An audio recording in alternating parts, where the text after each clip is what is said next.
The Galactic Concord had ruled the stars for 12,000 years, and in all that time they had seen countless young species rise from their homeworlds and reach for the heavens above them. Most of these species failed and died in the cold emptiness between stars, but some survived long enough to earn a place among the elder races who had mapped every corner of the known universe.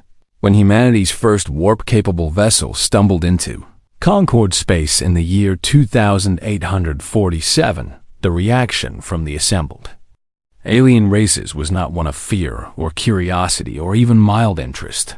It was laughter. The human ship was small and crude, and it barely functioned at all compared to the sleek vessels that the Concord species had been building for millennia upon. Millennia Ambassador Chen Weilin stood before the great assembly on the crystalline world called thHFY, and she tried her best to maintain her dignity in the face of open mockery from beings who considered themselves superior to everything. That breath. The assembly hall stretched for kilometers in every direction, and it was filled with representatives from 17 different species that had achieved faster than light travel long before humanity's ancestors had learned to walk. Upright on the plains of Africa, the thHFY were tall and beautiful creatures, made of living light who communicated through musical frequencies that could shatter glass or soothe a troubled mind. And when they saw the human ambassador standing alone on the speaker's platform, they actually laughed at her. Their bodies chimed and rang with discordant notes that the translation devices interpreted as cruel amusement at this primitive creature who dared to stand before them. The Corventhi were massive insectoid beings with shells that glittered with embedded gemstones, and each gem represented a world they had conquered or a fleet they had destroyed in their long and bloody history of expansion across the galaxy. The Archspeaker was the oldest and most powerful of the Corventhi lords, and he leaned forward on his throne of living crystal to address the tiny human who stood before him without trembling. You have achieved faster than light travel after only 200,000 years of evolution, he said, and his voice rumbled through the hall like distant thunder rolling across mountains made of bone and stone. The thHFY took 3 million years to reach the same point in their development, and the Corventhi required 2 million years of constant warfare and advancement before we could touch the stars with our own hands. He paused, and his massive head tilted to one side as he studied the human ambassador with eyes that had watched civilizations rise and fall like waves upon a shore that stretched across eternity.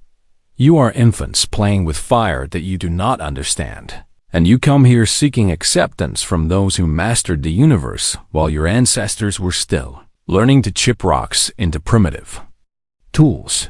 The assembly hall erupted with sounds that could only be described as agreement and amusement. And Ambassador Chun stood alone against the weight of 12,000 years of galactic history pressing down upon her shoulders.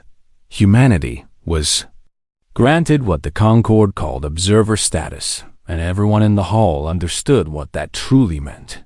They would be tolerated, but never respected. And they would be watched, but never accepted, and their single colony world would be placed under protective observation until the humans inevitably destroyed themselves through war, or pollution, or simple stupidity. The Concord had seen it happen before with dozens of young species who burned too bright and too fast and then faded into extinction.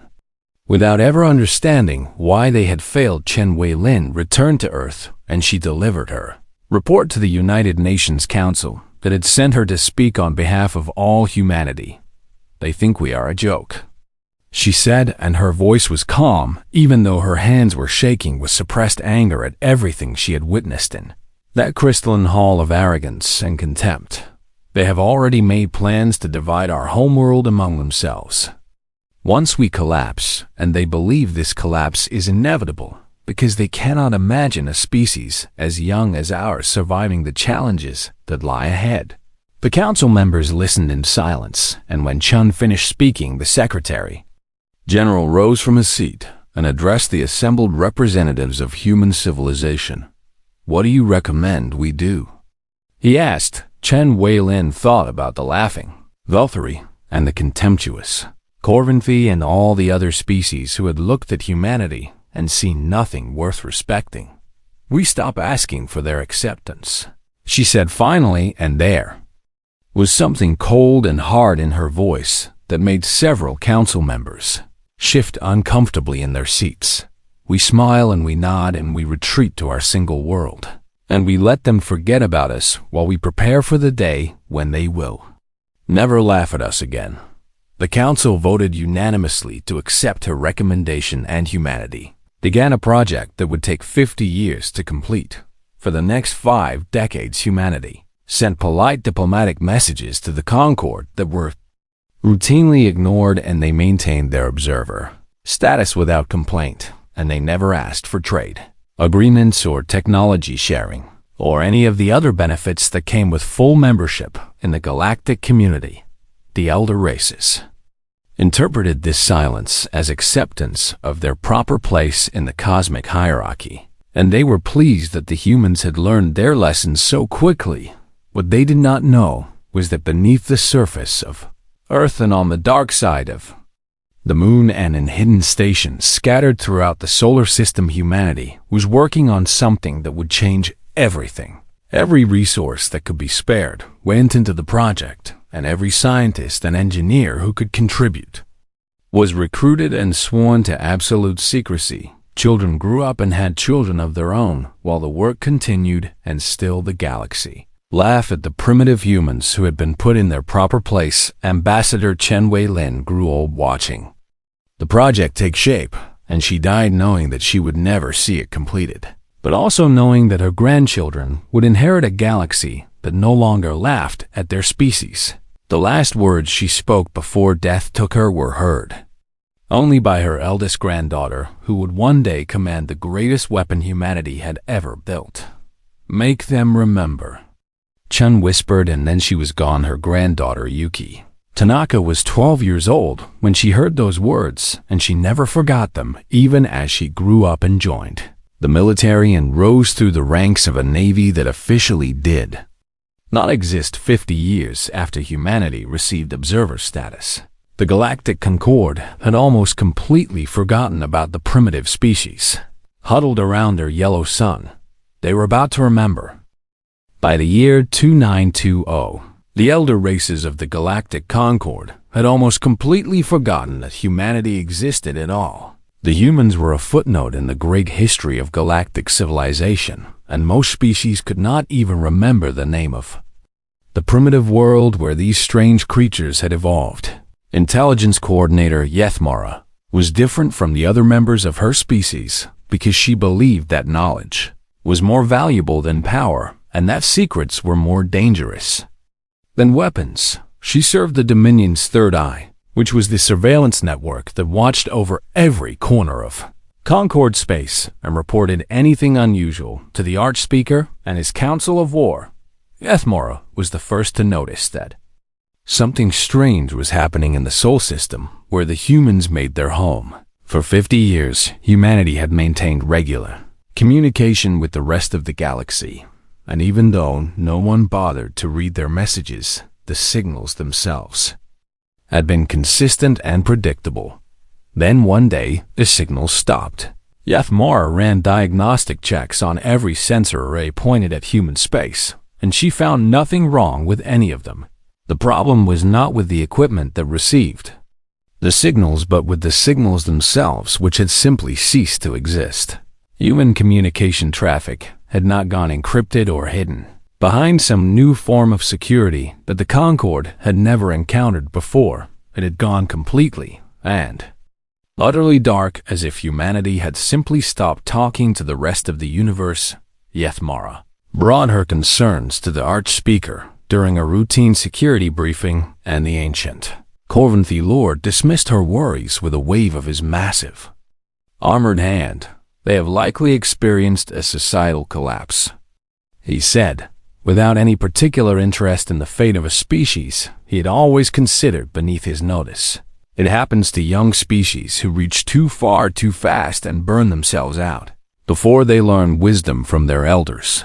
He gestured to one of his advisors who noted the information on a data crystal that would eventually be filed and forgotten. Send a survey vessel in a century or so to claim whatever remains of their world, and we will distribute their territory among the loyal members of the Concord.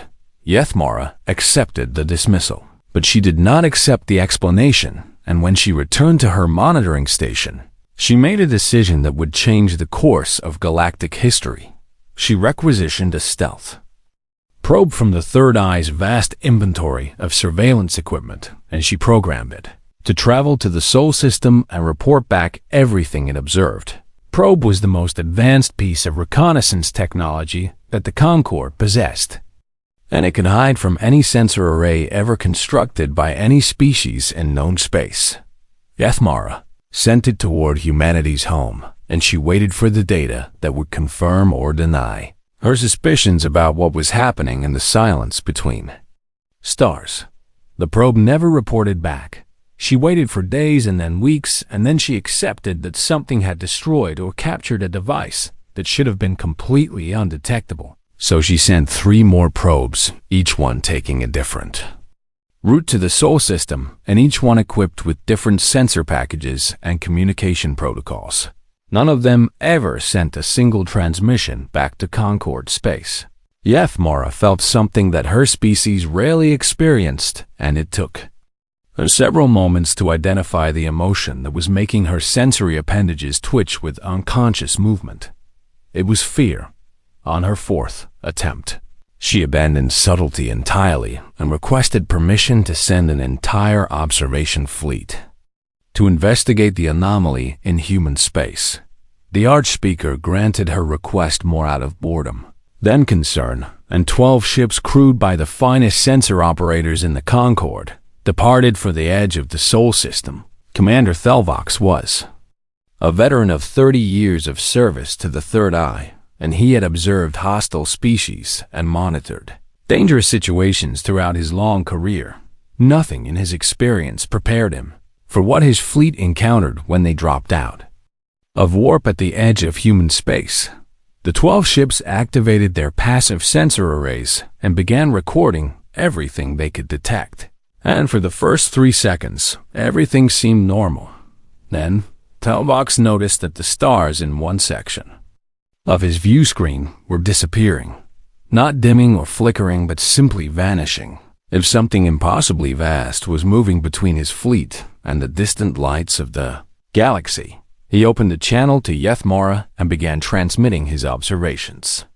And his voice was calm and professional as he described the anomaly that his sensors could not explain. "There is something here," he said, and his crew worked frantically at their stations, trying to gather data on the impossible shape that was growing larger with every passing second. "It is not a ship or a station or anything we have ever encountered before, and our sensors cannot determine its size or composition or origin." The shape continued to grow, and thHFY realized with dawning horror that it was not growing at all, but rather moving closer to his fleet with a speed that should have been impossible for anything that massive. "They have built something," he said, and his voice rose from professional calm to something that sounded very much like raw primal terror. "In the dark between worlds, they have built something, and it is looking at us, and it is..." The transmission ended. HFY played those 14 seconds of audio over and over again in her private quarters, and she tried to understand what Commander thHFY had seen in the moments before his entire fleet simply ceased to exist.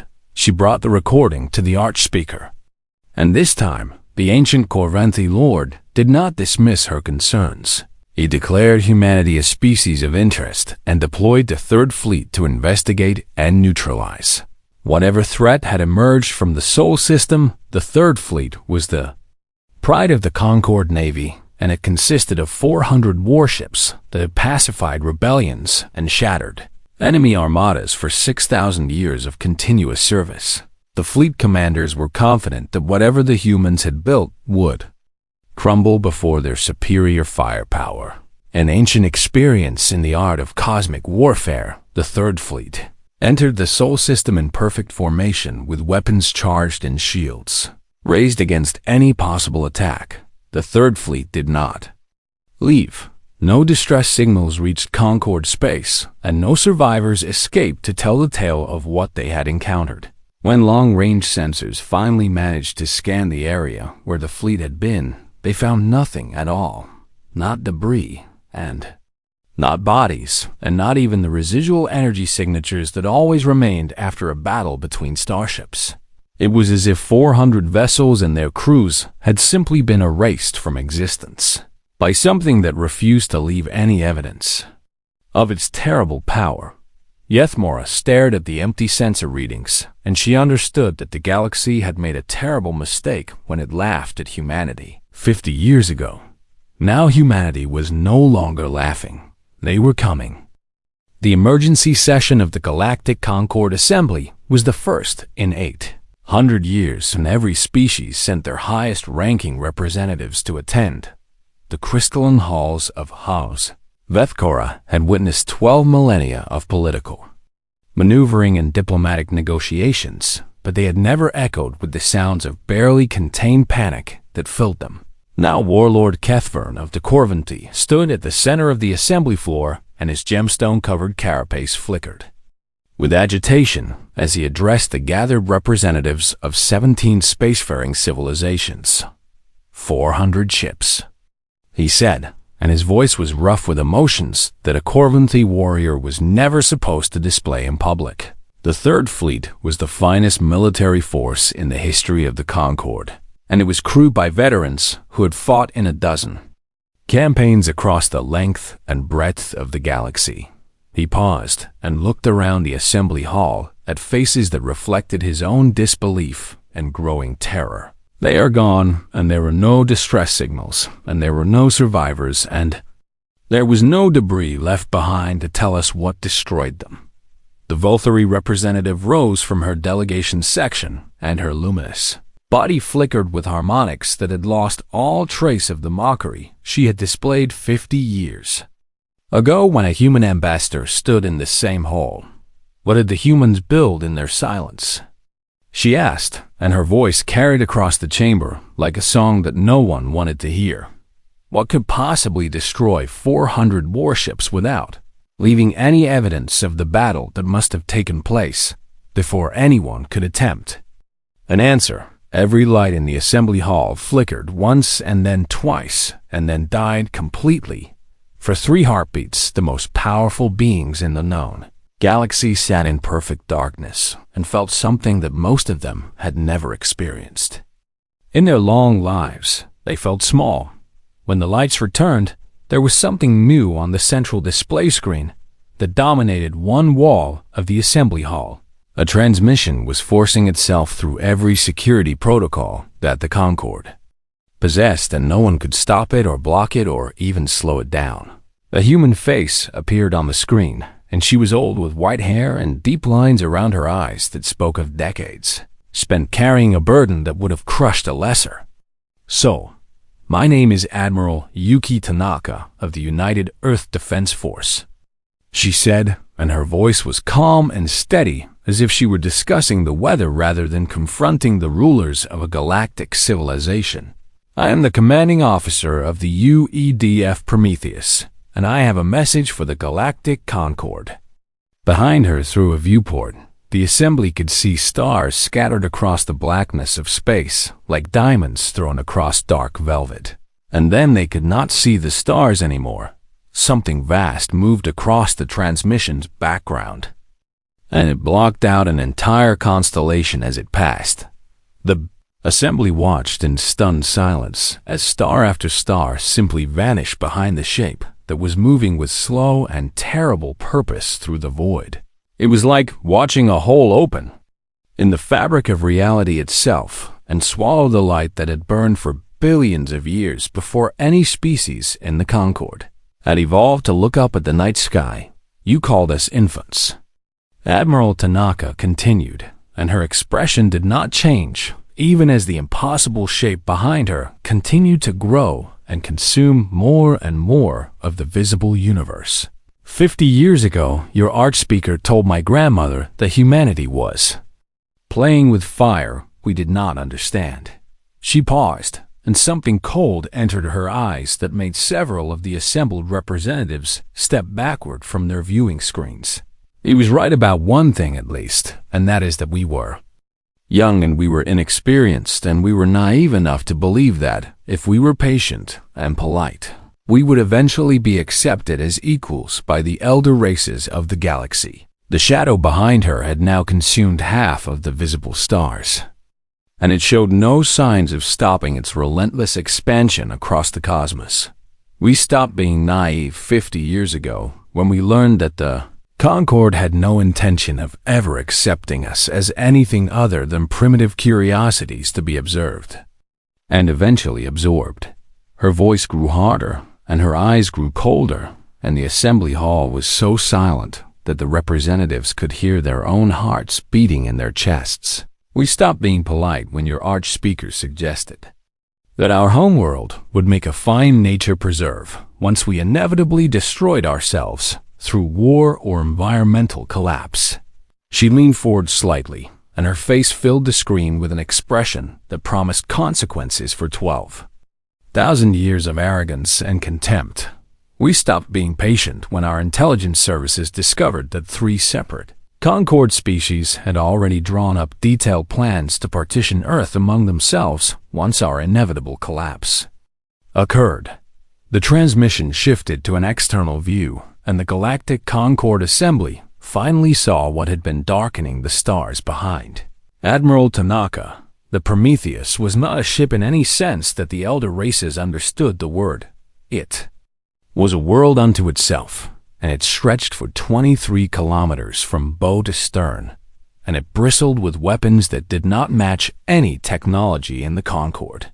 Database energy fields wrapped around its hull that made Concord sensors report nothing at all when they tried to scan it. Not a vessel and not a mass and not even empty space, but simply absence, as if reality itself refused to acknowledge that the Prometheus existed. We built this, Admiral Tanaka said, and she gestured at the impossible construct that hung in space behind her, like a predator waiting to strike. We built it in the silence and in the dark, and we worked on it for 50 years while you forgot we existed, and made plans to carve up our world like a holiday feast.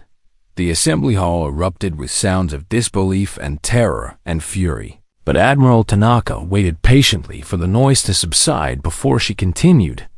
We are not here to ask for membership in your Concord anymore, because we have decided that the Galactic Concord requires restructuring.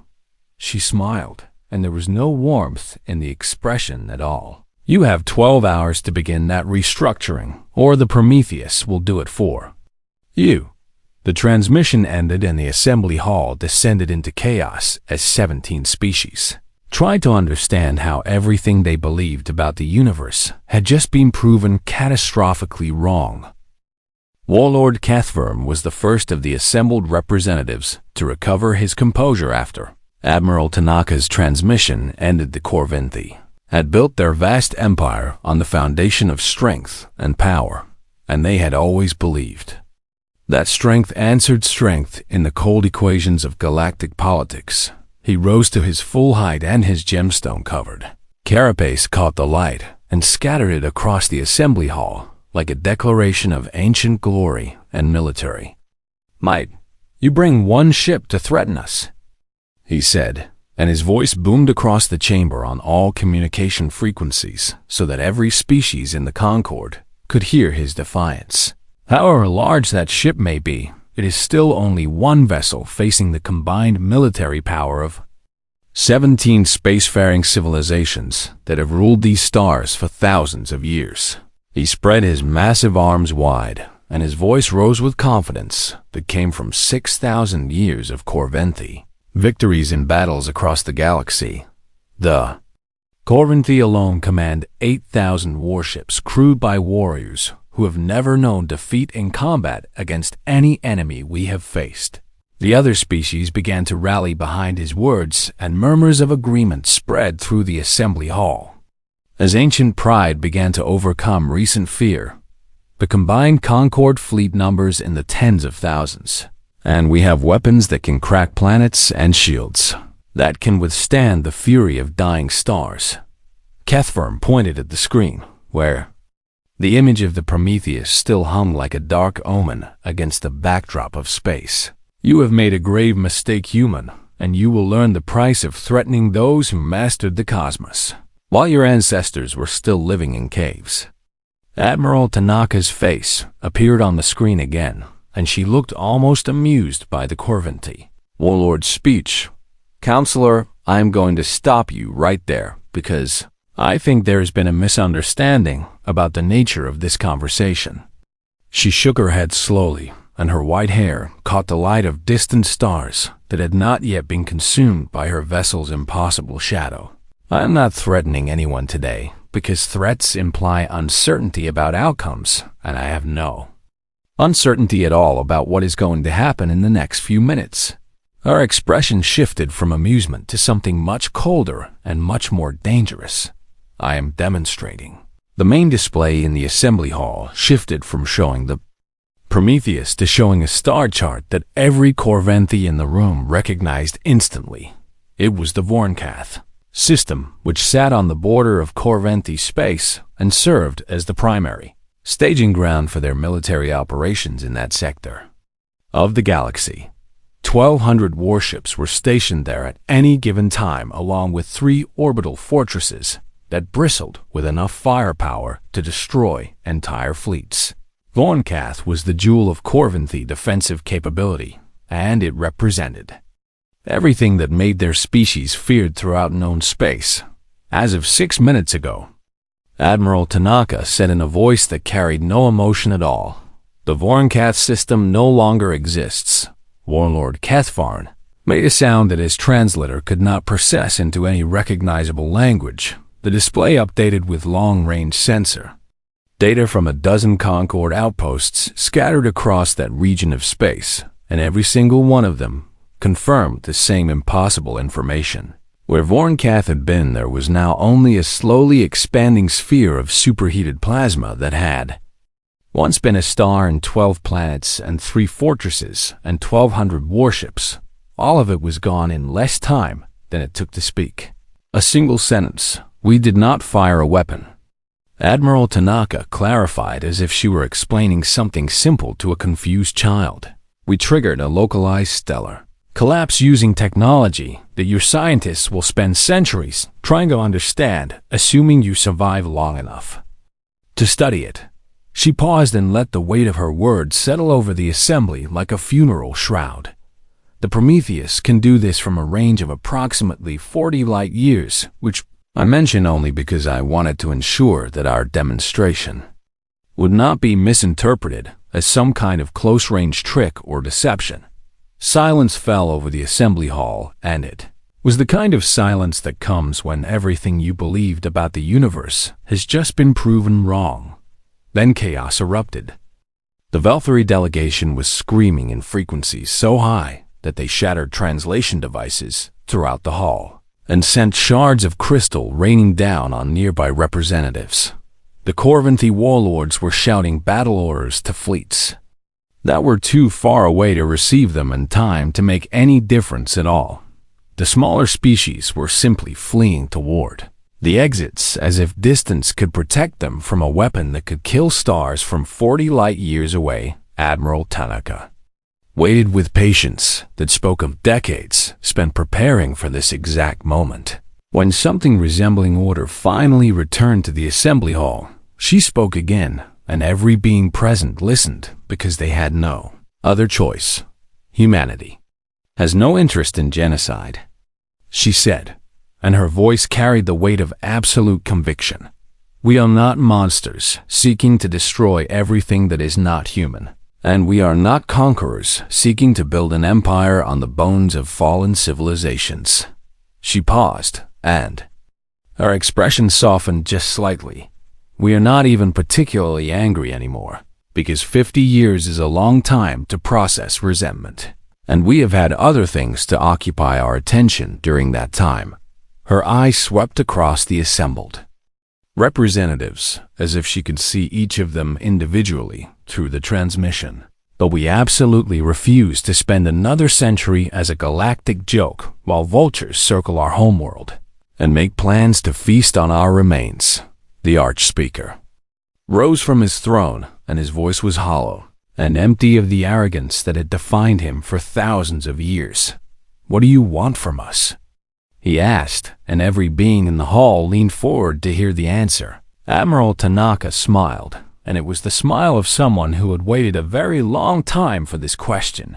"The Galactic Concord will dissolve effective immediately, and in its place a new assembly will form where membership is based on population and contribution rather than the age of a species' warp drive."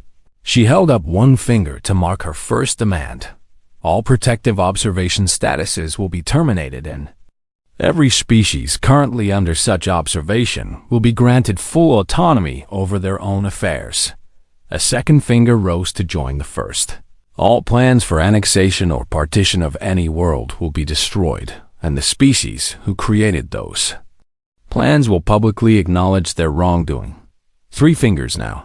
"And humanity will be recognized as an equal participant in galactic civilization with all the rights and responsibilities that such recognition entails." She lowered her hand, and her smile faded into something harder and more final. "You have 12 hours to accept these terms and begin implementing them, or I will start collapsing stars at a rate of 1 per hour until no one is left to refuse." The assembly hall was silent, and Admiral Tanaka nodded as if she had expected nothing less. "I suggest you do not waste the time I have given you." The vote took 4 hours, and it was not close.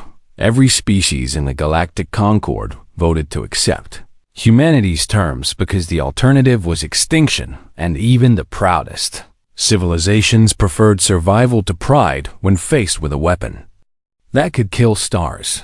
The Concord formally dissolved at Midnight Galactic Standard Time, and the framework for a new galactic assembly began to take shape in the hours and days that followed. Ships from 17 species worked alongside human vessels to establish new trade routes and diplomatic channels, and the galaxy that had laughed at humanity for 50 years began the long process of learning to take them seriously. Intelligence Coordinator Yethmora watched all of this unfold from her monitoring station, and she found herself thinking about the 14 seconds of audio that Commander Thelvox had transmitted before his fleet vanished forever. She had so many questions that she knew would haunt her for the rest of her life, and she decided that she needed answers, even if those answers frightened her. She requested a private audience with Admiral Tanaka, and to her surprise, the request was granted almost immediately. They met on the observation deck of the Prometheus,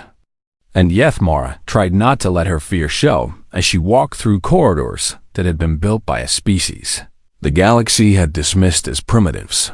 The observation deck was enormous, and it offered a view of the stars that stretched from one horizon to the other in a panorama of light and darkness that took her breath away. Admiral Tanaka was waiting for her near the transparent walls, and she looked smaller in person than she had appeared on the transmission screens, but there was something in her eyes that made Yethmora understand why this woman had been chosen to command the greatest weapon ever built by any species in the history of the galaxy. "I need to understand," Yethmora said, and her sensory appendages twitched with nervous energy that she could not control. "How did you do it in only 50 years when my species has been spacefaring for 9,000 years, and we could not build something like this in 50 millennia of trying?" Admiral Tanaka was silent for a long moment, and she gazed out at the stars with an expression that Yethmora could not read. "Do you know what humanity did for most of its existence?" she asked finally. "Before we had cities, and before we had writing, and before we had even mastered the use of fire to keep ourselves warm in the long cold nights." Yethmora's translator suggested several possibilities, but Tanaka shook her head at all of them. "We endured," she said simply. "Ice ages came, and we endured them, and predators hunted us, and we endured them, and famine struck, and plagues swept across our world, and we endured all of it." She turned to face Yethmora directly, and her eyes held the weight of 200,000 years of human survival against impossible odds. We survived not because we were the strongest species on our world, because we were not. And we survived not because we were the fastest, because we were not that either. Her voice grew softer, but somehow more intense at the same time. We survived because we refused to accept that survival was impossible, no matter how terrible the circumstances became. Yes, Mara processed this information and tried to understand how it connected to the impossible vessel that surrounded them, but the science required to build something like this. She said, and her voice trailed off, because she did not know how to express the magnitude of what humanity had accomplished. The science was the easy part, Tanaka said, and there was something almost like amusement in her voice. Once we understood that the Concord would never accept us as equals, we poured every resource we had into understanding the technology that made your civilization possible. She gestured at the walls around them as if indicating the entire vast structure of the Prometheus. We studied every species that dismissed us, and we learned everything we could about their technology and their psychology and their weaknesses. And then we built something that made all of it irrelevant. Yethmora felt the truth of those words settle into her consciousness like a stone sinking into deep water, but the coordination required. She said because she still could not fully grasp how humanity had accomplished this miracle in secret. 8 billion people working together in absolute secrecy for 50 years, while the entire galaxy believed you were harmless primitives content. To stay on your single world, Admiral Tanaka smiled, and for the first time there was warmth in the expression.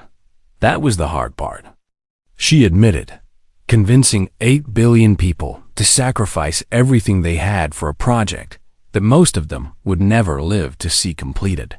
She looked back at the stars, and her voice grew distant, as if she were remembering things that had happened long ago. My grandmother was the ambassador who stood before the Concord and endured their mockery, and she died believing that her sacrifice would matter, even though she never saw what we built in the darkness. Her last words to me were make them remember, and I have carried those words with me every day since I was 12 years old. Yethmora considered this, and a new question formed in her mind. The stellar collapse and the weapons and everything else you have built, she said carefully. You could have used them at any time in the last decade, and you could have struck without warning and destroyed the Concord before anyone knew you were a threat. She paused, and her sensory appendages stilled as she waited for the answer. Why did you wait until now, and why did you let us continue to mock you when you had the power to silence us forever? Admiral Tanaka's smile grew wider, and it was the smile of a grandmother explaining something important to a beloved grandchild. Because fear is not the foundation we wanted for the new order that would replace the Concord. She turned to face Yethmora fully, and her voice carried the conviction of someone who had spent a lifetime thinking about this exact question.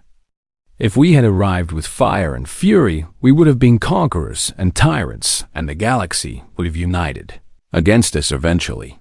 We would have spent eternity crushing rebellions and fighting wars and proving over and over again that we deserved to be feared through the transparent walls of the observation deck.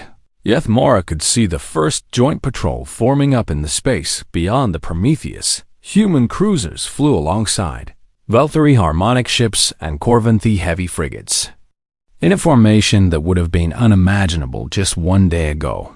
Instead, we waited until the Concord was actively planning to move against us. Tanaka continued. We responded to aggression with overwhelming capability, and then we offered peace instead of destruction. We showed that we could destroy everything, and then we chose not to. Yethmora finally understood what humanity had truly accomplished in those 50 years of silence. You wanted to be seen as protectors rather than conquerors. Admiral Tanaka nodded, but then she shook her head slightly, as if the word was not quite right. We wanted to be seen as equals, she said, and her voice was firm with the conviction of someone speaking absolute truth.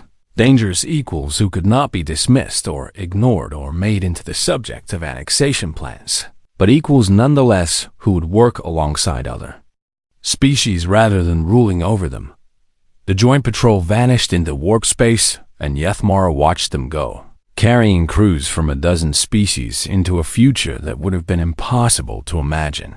Just 24 hours ago, the galaxy will never laugh at humanity again, she said quietly. Admiral Tanaka nodded, and her eyes followed the patrol as it disappeared into the light of distant stars. No, it will not, she agreed, but that was never really the goal.